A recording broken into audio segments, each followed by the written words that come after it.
Hi everyone. ఈరోజు మనం చెప్పుకోబోయే స్టోరీ శివుని భక్తిలో ఒక వేటగాడి కథ. పూర్వం ఒక దట్టమైన అడవి ఉండేది. ఆ అడవిలో ఒక వేటగాడు ఉండేవాడు. ఒకసారి అతను అడవిలోకి వేటకు వెళ్తాడు. అక్కడ అతనికి గుడి కనిపిస్తుంది. అతను ఆ గుడి లోపలికి వెళ్తాడు. లోపలికి వెళ్ళి చూస్తే అక్కడ ఒక శివలింగం ఏర్పడి ఉంటుంది. అతనికి ఆ శివలింగాన్ని చూసి మనస్సులో ఎంతో ప్రేమ కలుగుతుంది. ఆ శివలింగానికి నమస్కరించి అక్కడ ఏమైనా సమర్పించాలనుకుంటాడు. అప్పుడే అతని చేతిలో మాంసం ఉంటుంది. ఆ మాంసంను ప్రసాదంగా పెట్టి అక్కడి నుండి వెళ్ళిపోతాడు. ఆ గుడి యొక్క మంచి చెడు ఒక బ్రాహ్మణుడు చూసుకుంటూ ఉంటాడు. అతను ఆ గుడికి చాలా దూరంలో ఉంటాడు. అతను శివుడికి పరమ భక్తుడు.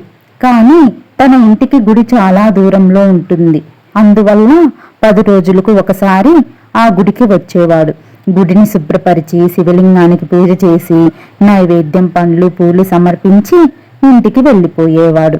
అదేవిధంగా బ్రాహ్మణుడు ఒకరోజు గుడికి వచ్చి చూస్తే శివలింగం వద్ద మాంసం నైవేద్యంగా పెట్టి ఉంటారు. అది చూసి ఆశ్చర్యపోతాడు. వెంటనే ఆ మాంసాన్ని తొలగించి భగవంతుణ్ణి క్షమించమని వేడుకుంటాడు. హే భోలేనాథ్, ఏంటి శివలింగం వద్ద మాంసము? ఇది ఏదో జంతువు పని అయి ఉంటుంది. నన్ను క్షమించండి భగవాన్, ఇంకెప్పుడు ఇలా జరగకుండా చూసుకుంటాను అని బ్రాహ్మణుడు గుడిని శుభ్రపరిచి శివలింగానికి నైవేద్యం పండ్లు పూలు సమర్పించి వెళ్ళిపోతాడు. వేటగాడు మరుసటి రోజు మళ్ళీ మాంసం తెచ్చి శివలింగానికి సమర్పిస్తాడు. అలాగే ప్రతిరోజు ఆ గుడికి వస్తూ ఉంటాడు. గంటలు గంటలు కూర్చొని శివలింగంతో తన మనసులో మాటలన్నీ చెబుతూ ఉంటాడు. 10 రోజుల తర్వాత మళ్ళీ బ్రాహ్మణుడు వస్తాడు. గుడికి వచ్చి చూడగా గుడి మొత్తం దుమ్ముతో మాంసాహారంతో శివలింగం నిండిపోయి ఉంటుంది. ఆ బ్రాహ్మణుడు, ఓ భగవంతుడా, నన్ను క్షమించు అని వేడుకుంటాడు. వెంటనే మహాశివుడు ప్రత్యక్షమవుతాడు. అతనితో ఇలా అంటాడు, ఓ బ్రాహ్మణ, లే, నువ్వు దేనినైతే అపవిత్రము అనుకుంటున్నావో అది ఒక భక్తుడు అర్పించినది. నేను అతని భక్తికి విముక్తి చెందాను. ఆ భక్తుడు అర్పించే ప్రతిదీ స్వీకరిస్తున్నాను. ఆ భక్తుడు చాలా అమాయకుడు. కావాలంటే నువ్వే ఎక్కడన్నా దాంకొని చూడు అని వెళ్ళిపోతాడు శివుడు. తర్వాత రోజు ఉదయం ఆ బ్రాహ్మణుడు పొదల చాటు ఉండి చూస్తూ ఉంటాడు. ఇంతలో వేటగాడు మాంసం చేతిలో పట్టుకుని గుడి లోపలికి వెళ్తాడు.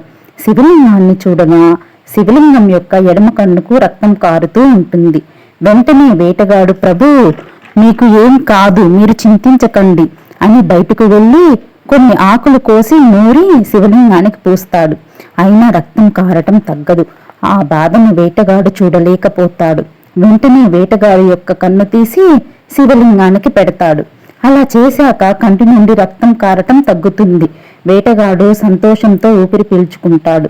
ఆ వింతను చూసి బ్రాహ్మణుడు, హే భోలేనాథ్, ఈ భక్తుడు ఎంత మంచి మనసు కలిగిన వాడు, తన కన్నునే నీకు అర్పిస్తున్నాడు. అతను ఎంతో ధన్యుడు. నన్ను క్షమించు ప్రభు అని బ్రాహ్మణుడు వేడుకుంటాడు. వెంటనే మరలా శివుడు ప్రత్యక్షమవుతాడు. చూడు బ్రాహ్మణ, నా భక్తుడి యొక్క ప్రేమ, అతను ఎంత అమాయకుడో చూడు నువ్వే అని అంటాడు. వేటగాడు, హే ప్రభువా, నీ దర్శన భాగ్యంతో నేనెంతో ధన్యుడినయ్యాను అంటాడు. శివుడిదంతా విని, నేను ఎవరిని పూలు పండ్లు నైవేద్యం బంగారం బట్టలు అడగలేదు.